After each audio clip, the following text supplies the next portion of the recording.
Hey guys, it's Abby. I'm making this video because I'm making a pretty big decision about YouTube, and I know it's been forever and I haven't talked to you guys, but I got a new computer and I have the ability to make this decision and make my presence on YouTube something better, so I decided to do it. And I've been thinking about this for a long time, and so I'm going to make a video basically telling you guys my decision, and I really hope you all will support me. So, I've decided to make a new channel. I hope none of you thought I was going to leave YouTube. That's not what I'm doing. I'm making a new channel, and there's a lot of reasons for that, which I'm going to try to explain as eloquently as I can in this video. And I just really hope you guys will support me in that, and I will certainly, when I make the new channel, put a link in the description, and I'm also going to make a video about this in Japanese. Reasons. First of all, what the heck happened to me? Why did I not make videos after my update video like I said I would? Blah, blah, blah. I need to address that. I'm really sorry. I honestly thought that I was going to be able to keep that commitment, and then I didn't. I made a video around New Year's saying, I'm so sorry I've been inactive, I'm going to be making more videos from now on, and there's a few reasons why that didn't happen. First of all, I only just got my new computer, which has lovely audio and the ability to edit video. I didn't have that before. After my old one broke, I was kind of stuck for a while, using other people's resources, and it just was awkward for me.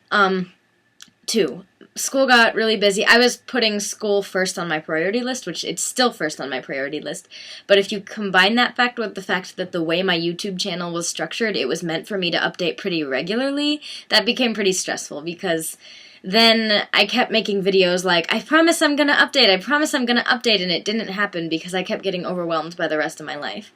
And I'm aware of that, and I'm aware that that happened.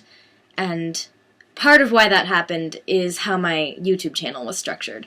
Okay, so when I started making videos, I made a ton of videos, like literally hundreds of videos, and I had a lot of time on my hands. I was in middle school, I was really young, my videos were really, thrown together, improvised, not very professional or thought out at all, and that was fine. I mean, I think you guys really liked them, but in hindsight, now that I am where I am, I have some issues with my old videos, and I'm going to address that in a minute. But anyway, the point is I came to the conclusion that I wanted to remake those lessons. I wanted to take them down and upload new ones little by little. But the problem was, I had so many of them that that's an overwhelming process. If I wanted to take down and re-upload new versions of over 200 videos, that's a really big commitment. And I'm just not in a place where I can do that. And I didn't feel comfortable making new videos until I'd finished that process. That was a goal I'd made for myself, but it turns out it was a pretty unrealistic goal. And I started to think, maybe, instead of remaking the old stuff I did, why don't I just have a fresh start? I need a fresh start because if I really want to completely change the way I approach things, I don't think it should be in the form of taking things down and remaking them painstakingly, video by video. I think I should just have a new start, and so that's what I'm going to do. So yeah, I'm going to be creating a new channel, and I'm going to talk a little bit about why the old lessons weren't working for me anymore, and two, what my new channel is going to be like. So, okay. I know not all of you are going to agree with the next part, but it's how I feel about my videos, and I'd appreciate if I had your guys' support on how I feel.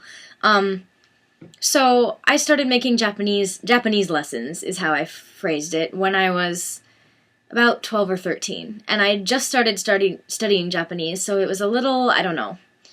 I was very confident about my abilities to teach this, even though I didn't have that much knowledge.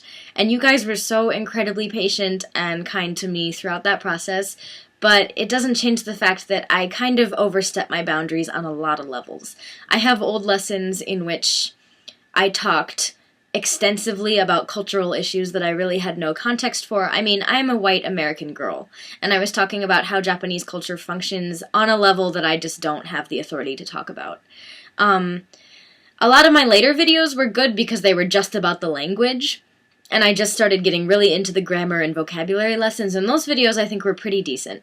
But some of the earlier videos in which I was talking about culture and language and blah blah blah, and I'd only just started studying myself, and besides, I have no context for that. I feel like in hindsight, looking back on it, I was speaking over people about a culture that wasn't mine.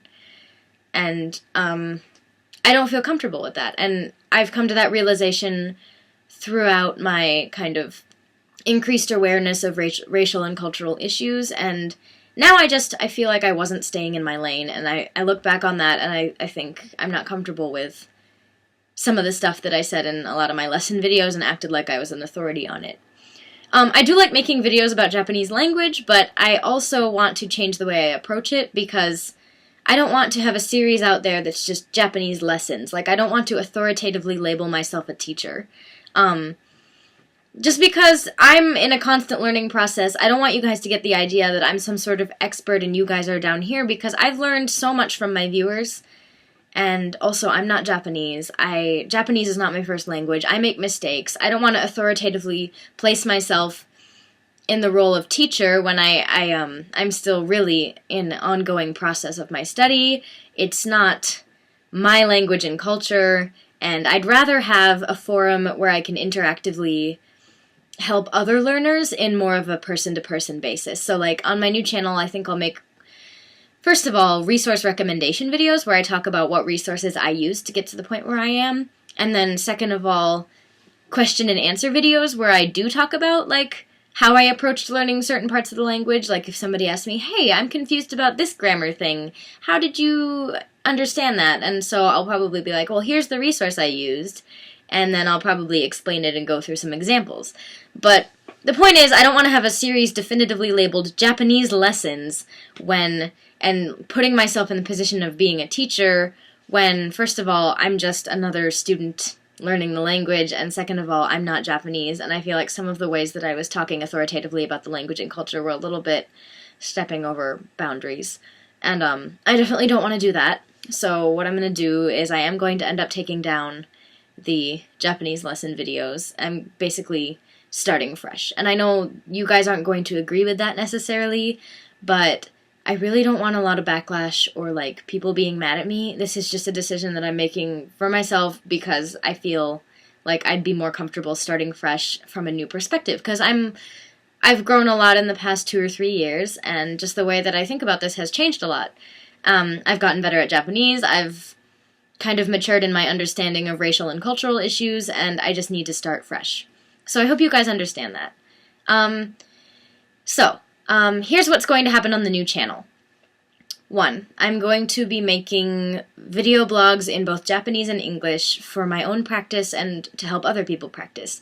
So one of my favorite parts of my channel is when I make a video in Japanese and both Japanese learners get something out of it and I get something out of it because I'm practicing and native speakers comment on my video and give me advice and interact with me. It just gives me an opportunity to practice my language skills, and also I think there's a lot of people learning Japanese who watch my Japanese video blogs to practice their own listening skills.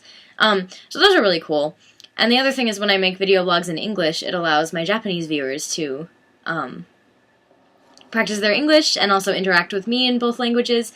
And I think that that's a really productive way of doing language exchange and a really cool way for me to use the fact that I'm bilingual to kind of foster a language learning environment.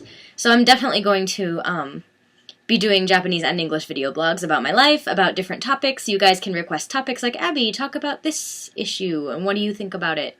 Or, have you heard about this? Maybe you should make a video. You know, like, I just want to talk about various topics in Japanese and English. The second thing that's going to happen on my channel is I really want to expand the idea of doing English lessons in Japanese. So, because this is kind of in line with my goals, because I'm really interested in, for part of my career, becoming a English as a second language teacher for specifically people who speak Japanese as a first language, because that's my second language, and I want to be able to use my skills in Japanese to help people learn English. And so I would like to continue practicing that skill and also helping people by making English lessons in Japanese, and I think also it might benefit my Japanese learner viewers because they might be able to watch me talking in Japanese and that'll help them. But yeah, so I'm going to be making English lessons in Japanese, and I feel way more comfortable marketing those on YouTube as lessons because English is my first language, and I can call myself an authority on the English language without feeling like I'm overstepping my boundaries culturally. And so, yeah, I'd like to continue to expand that, because that was something that I sort of did on this channel, on the RanAbvideo channel, and I'd like to continue to do that on my new channel. Okay, and third, I'm going to keep doing videos about learning Japanese. So I'm going to do some resource recommendation videos, because I progressed this far in learning a second language, and I want to help other people who are learning the same second language to get better at that. So I want to make videos talking about resources for learning Japanese, my own personal tips, recommending other people's channels, books, websites, and also question and answer videos. So kind of like the old lessons where you guys can be like, I don't understand, blah, blah, blah, and I can make a video about, oh, here's a resource I used to learn about that, or, oh, here's how I understood that, and it'll just be more of like a interpersonal learning exchange versus I'm the teacher, you're the students, because I really didn't like that setup very much on this channel. And I think it'll be way better when we're just kind of interacting as a learning community. So yeah, that's gonna be... Oh, and I might do some videos of me playing clarinet, because I'm actually looking into doing that in college more seriously, like at a music conservatory, so I might be doing some of that just for my own personal, improvement, here... I don't know. Just my channel's gonna be a few different things, and that's kind of what I want it to be about. So, I hope you guys are supportive of this. I know not all of you are gonna be happy about it, but I really hope you go check out my new channel when I make it, and subscribe. As soon as I make it, I'm gonna be making a new video, just kind of being like, hey, here's my channel, and I'll probably be including the link in this video as well. So, thanks for listening to this, and thank you for understanding. And I really hope I don't get a lot of negative feedback about this. You guys don't have to agree with my decision, but I really do want you guys to know that this is, I think, going to be a good change for me, because it'll allow me to feel free to make the videos I want to make without getting bogged down in remaking my old videos or trying to do something with a channel I've had since I was 12. I just think it'll be easier and more fun for me to make more videos regularly on a new channel and kind of coming from a new direction. Plus, I got a new computer, so I can probably reliably update more often. So yeah, I'm going to be making a Japanese video introducing my new channel in a sec, and that'll be uploaded shortly after this one. And yeah, thank you for watching. You can comment below with your thoughts if you would like, and yeah. Alrighty. I hope you guys are I hope your guys' year has been pretty good, by the way. I mean, we haven't really talked much. I've been responding to comments when I can, but I hope you guys are doing well. Alright, I'll look forward to seeing you on my new channel, and I will for sure make a video on this channel introducing that channel, so don't unsubscribe from this one yet, because you need to, if you would like to see my new channel, I'm going to have to make a video on this channel or include a link somewhere giving you guys access to that. So yeah, when I make a new channel, I'll tell you guys what it is, so I'll keep you posted. Bye-bye!